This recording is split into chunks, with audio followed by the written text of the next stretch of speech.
Hello and welcome to Preparing for Work, where we help you transition from university to the workplace. As you know, we've got lots of videos on YouTube already, so please do check them out.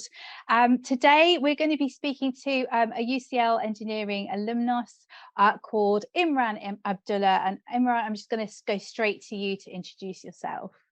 Awesome, thanks, Carla. So yeah, Imran Abdullah. I graduated in 2015 from chemical engineering.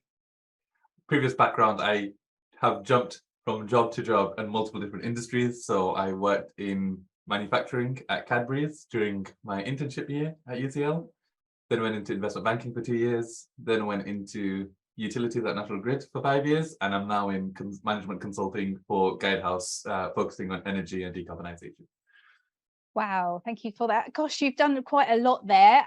So I mean, I know that you manage graduates, and obviously you've been a graduate yourself. So Preparing for Work series is all about trying to get people to understand the sort of skills and upskilling themselves and getting them to think about things before they start work, but also guiding them through those first few weeks and months of work. So I was thinking about, from a manager's perspective, what is the value of hiring a graduate?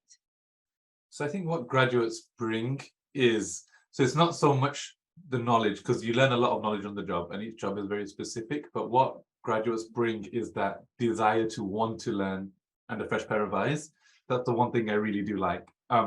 When you've got people who have been in the same industry for a long time, we see things a similar way. We're kind of rooted into our own box that we've been taught, whereas a graduate comes with very different perspectives, different views, and that's what we look for in graduates a lot, is that desire to work hard and want to progress, but also willingness to challenge it, but challenge in a very humble way, if that makes sense. Absolutely, completely. In fact, I think it's interesting how we kind of view graduates, sort of different organisations view graduates, but people are pretty much saying a similar thing to yourself, Imran, on that one. And what do you think? Obviously, taking back yourself to when you were a graduate, what do you think the top 3 things were that you wish you'd learned before you started working? Yeah. So I was fortunate that I got to do a placement year, and I would really recommend anyone to do work experience if they can during their university time. I think that was a huge step forward for me in terms of my transferable skills, how to engage with different people of the organization at different levels. That was one of the key push forwards. Obviously, presentation skills as well. The amount of times you do PowerPoint presentations, etc., and have to speak and articulate yourself in front of loads of different people around an organization. That's something that I would highly recommend. When you're at university, we tend to shy away from being the one who presents.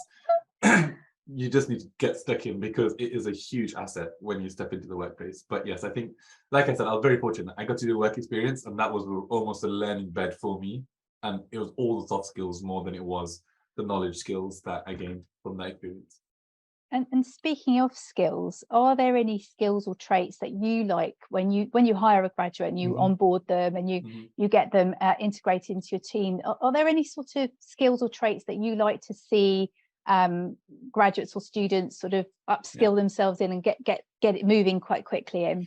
Yeah, for sure. So I think it depends on which industry. So when I was in investment banking, for example, Excel skills were almost a must. And you learn a lot of that on the job, but if you have a better understanding of it in the beginning, that helps. Now in consulting, like I said, being able to PowerPoint present, the way you articulate yourself, being able to be almost client-facing ready is a key skill that I would highly push people to be wanting to do. So I think it depends massively on industry, but what a graduate can do to pick that up is reach out to people on LinkedIn, etc., have a chat with them if they're interested in going into a certain industry, like tech or wherever. Just have a chat with someone and see what type of skills they're looking for, because that will definitely propel you and give you a direction of where you need to be upskilling yourself. That's a really good point. So I was just thinking about a follow-up question to that. So it can be quite scary to reach out to people, particularly in this day and age where, email is king. And I'm just wondering, if you are quite nervous about reaching out to somebody, particularly someone you've never met before or don't have an introduction to, how do you get over that? So I am still nervous, by the way. Like, I still struggle to do it. Like, even if it's in my own industry and someone who I met at a conference, I really struggle to just go on LinkedIn and just drop them a message. It's just natural to have that kind of fear, especially if you're introverted. It probably gets even worse. What I would say is something that always helps me get over it is I kind of think of what's the consequence of it. The worst they're going to say is no, or they're just going to ignore me. Which, when you Yes. think of it in the grand scheme of things, it's like, okay, who cares? Do you know what I mean? Yes. You're Yes. like, it's the best way of looking at it is what's the benefit of that connection versus what's the loss if the connection doesn't reach out to you.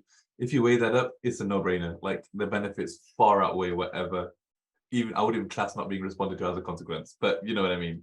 Yeah, totally. No, I'm with you on that one. If you don't try, you don't, you don't win, you don't lose. I mean, you don't know, do you? So it's worth doing. And I think sometimes there's a way of wording that. And we can, in careers, we can help you word these things as well. Just by the way, if you book an appointment with us, we can also do that.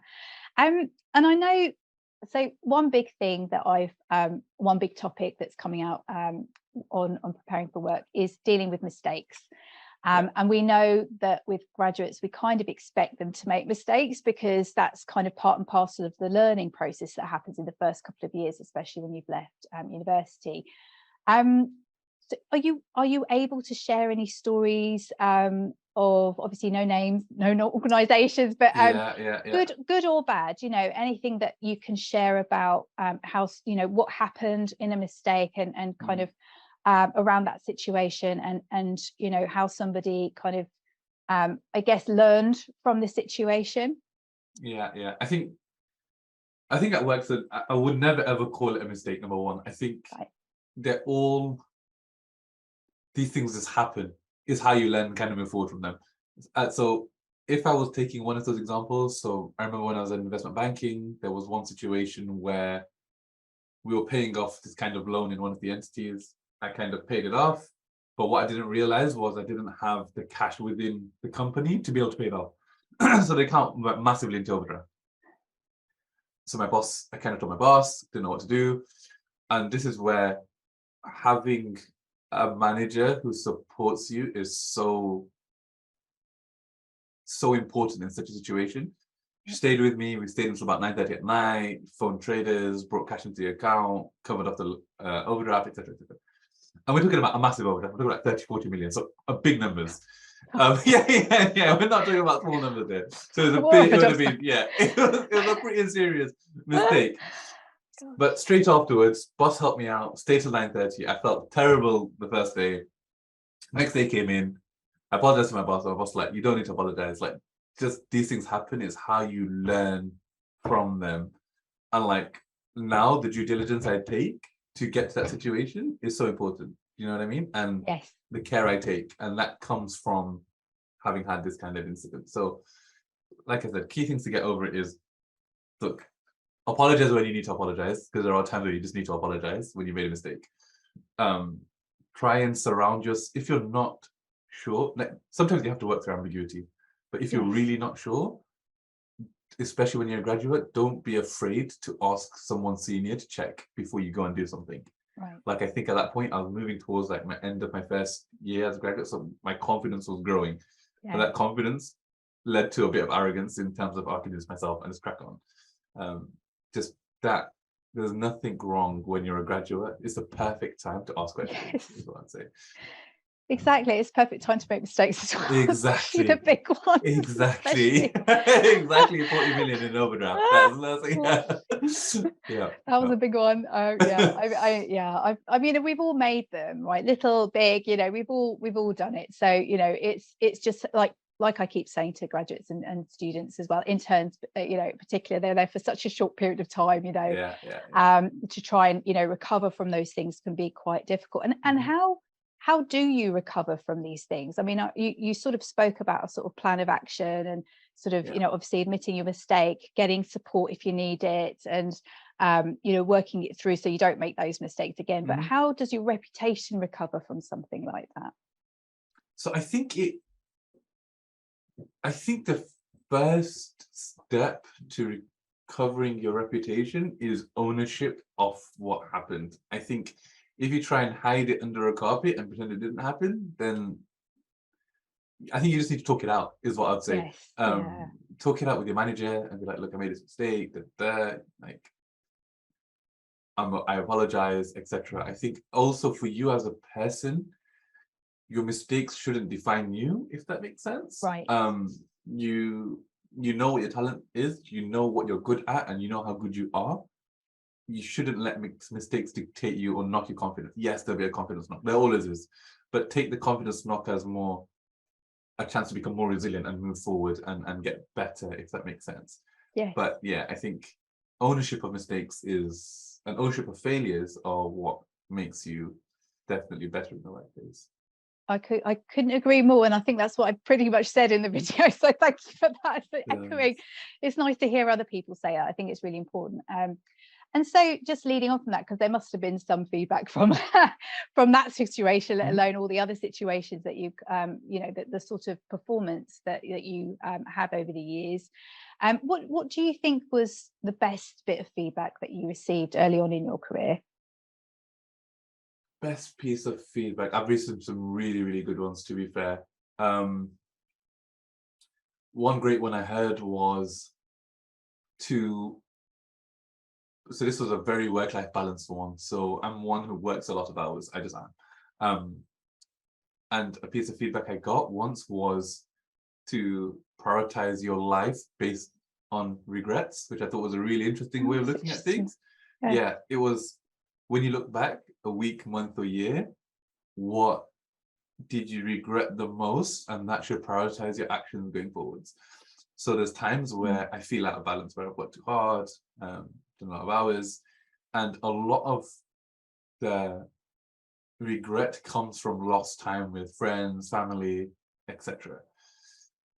That you should really try and find a balance. You should really try and find a balance. It's very easy when you're a graduate to want to come in and dominate and set your reputation, and that leads to 40, 50, 60 hours a week.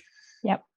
But you have to always ask yourself, at what cost? And for what benefit? Like I can promise you, from 50 hours, 60 hours a week of work, that extra 10 hours does nothing. It does maybe like 1 or 2% more on your performance. And we don't even really care that much. It's more about, I would rather someone do 40 hours and do 40 hours well, and then spend time doing sports that they used to do, or reading, or whatever other elements they do at home to keep themselves balanced, because that's what's going to give you longevity in your career. And that was probably the best piece of feedback I got. That was a really good piece. It's about the outputs, isn't it? It's not sort of how long you spend in the office. No, it's about. It doesn't mean anything. It genuinely doesn't mean anything. We are a complete in all 4 companies that I was at. It was all about the outputs. We didn't care if someone stayed at their desk till 8 p.m. It made no difference to us. It was more, what was the quality that was coming out than quantity. If that makes sense. Yes. So you mentioned actually just a couple of times about you've referenced kind of your changes in career and things like that. So I'm going off script a bit, but it was so interesting. I had to pick up on it. So one of the things that I often find when speaking to students is that they think that, once they've chosen their career, that's it. They're in that thing forever. And what's nice about what I'm hearing in your career is that you've changed to you're more based on what your wants are and what your kind of needs are, rather than specifically sort of honing into one particular thing, and that's all you've done. So it was really interesting that, because I've had a very similar career in that sense. So what would you say to somebody who is slightly concerned? They've gone through their career, at UCL, and obviously, that they've thought about being an engineer, but now they're thinking about other things. What would you say to them? So my advice would be that your career shouldn't be dictated on a decision you made when you're 17 years old. It can't be. It can't be. You learn about yourself. You learn about what your interests are more and more over time. Go on a path of discovery. And I think the only advice I would give is, especially with your optional modules, etc., at university, broaden yourself out. So I did a lot of finance modules. I did a lot of entrepreneurship modules. I did a lot of management modules on top of the engineering module, because I knew I was not certain which way and what path I wanted to go. And I can guarantee you, probably next year I'll probably change industry and try to do it. Do you know what I mean? But I think you have to, don't try and fix yourself on a path that you've read on a news article, because that's just not life. You have to kind of figure that yourself. I think that's why we encourage a lot of people to go into internships and try different ones each summer to try and see if just to try before you buy. I think, as I say often, it's that kind of scenario of trying to expand your kind of mindset in terms of which way, and actually maybe it confirms what you think, and maybe absolutely, there's specific things you do want to do that you end up finding that is absolutely what you always wanted to do. So it just depends, doesn't it, on kind of where your career leads you sometimes. Absolutely, totally agree. I think that you hit the nail on the head there. I think do internships if you can, get work experience. Like, and it doesn't even need to be a flash fancy internship, like even something that you can just dabble into for a week or two, and you'll get a very good feel of the company and industry and what you like and what you don't like. But be very self-reflective when you're on internships to understand, did I actually enjoy this once the dust settles? Thank you for saying that. It's exactly how I feel about internships. I think you've got to sort of look back and think about, what you learned. Did you like it? Did you like the people? Did you like the culture? Did you like the way things were being run? And did you feel that you learned something? Because after all, it's all about learning, isn't it? Every day, even though you might master your role, you're learning every day, aren't you? So just talk about learning. What do you think has been the biggest lesson to you in your career so far? Oh, wow. I think the biggest lesson is I think it is actually self-reflection. I am not the most self-reflective person. I kind of just do, move on, do, move on, do, move on. It's just the way I am wired. It was one of my exec directors at JP Morgan who used to say I'm super self-reflective, and I was just a grad there, and I was like, what's he on about? Why is he super self-reflective? Now I look back, I understand why he was like that. It's not self-reflective it's self-reflective on how you're making decisions, how you're treating people, how you're interacting, how people reacted to the way you said something. If you can take those self-reflections, it'll help you massively in developing and evolving as a person. I think that was the biggest lesson I've had, is take time to slow down, sit and think about the way you did something, or the way someone did something to you as well, is just important. Like bad managers, you can learn just as much from as good managers. I can promise you that, because it teaches you how not to do it in future situations. So I think self-reflection is probably the biggest lesson I've learned. All the soft skills and everything will come; they'll come with time. But things like self-reflection and taking time out to think about where you're going and how you're doing things is super important. I think that's what we try and do in the Preparing for Work series. I always try and give a little bit of time, just say, stop the video, have a think about this particular scenario and see what people think. I think self-reflection is really important. And it's also about, like, it's interesting that you observed your manager and then sort of adapted or adopted some of the things that they do as well. I think observation as a graduate, observing the things that other people are doing and what makes them sort of influence others and achieve is quite interesting, because then you could be like a little sponge and absorb all those things. So that's really interesting to hear you say that. Thank you, Imran, for that. Do you have any tips for finding, I think we spoke about it a little bit around managers, but I think often graduates are very wedded to their line managers. They're sort of, as you probably experienced with your graduates sometimes. So what I try and or used to try to do with graduates and interns was try to encourage them to find other champions and mentors in the organization that could speak on your behalf, but also you could learn from as well. So do you have any tips for how to find those people? Yeah, for sure. So I totally agree with you. I think the danger you have with your line manager is, especially if you work closely with your line manager, it becomes not as easy to have very open conversation and candid conversation with them. So I think you need like I have a bit of a network, so I have people I speak to that I can just open up about and vent and just like get things off my chest. Then I've got others who I've seen their skills and I know their weaknesses for me, and then I reach out to them. So that's the way I normally do it. So if I know that I have seen someone who's unbelievably good at strategic thinking or problem solving or problem structuring, I'll kind of reach out to them afterwards. And there's never been a time when someone says no to me. And that's not just because of my personality. They just don't. I think, Yes. but what I would say is when you reach out to them, like, so observe the skills, or you've seen them on LinkedIn, saw their profile, and you're like, oh wow, okay, this is someone I can learn from. Reach out to them, but people are willing to give time for sure, but also when they give time, make sure the time is used effectively. So I always would Right. have an agenda, clear structure of exactly what we're going to do in the next half an hour. This is what I want from you. Like, make the aims and objectives super clear. Right. Because you're not there to waste someone's time. You want to extract as much as you can. And these people are really busy normally. So that's the way I kind of do it. Yeah, you want to grill them. Why Basically, they have yeah. an interview? Don't you want to grill them? 100%. It sounds selfish, but people are very, very helpful in giving that, because they were once in that same position. Right. So it's very rare people say no. Very rare. I agree with you. I think the same thing here. You know, when everyone wants to talk to me about HR or whatever, I try and do my best to kind of give that information. And yeah, I think it's important. So thinking about you know, if somebody wanted to move into your kind of field of things, obviously you've had a number of different fields. So perhaps you want to think about different ones, but just thinking about what advice you might give them if they want to move into that. So I think across all of them, I think a passion for the Right. subject area is probably the most critical thing. I have worked with, when I was in investment banking, people who had studied biology or studied history, physics, maths, engineering. It was a complete mix. Finance. Yeah. Like, there's probably less finance people than there were non-finance, which is even more strange. Interesting. Yeah, and likewise, where I'm at now, we have a mix of people who have studied all sorts of different subjects, some politics, some engineering, a complete mix.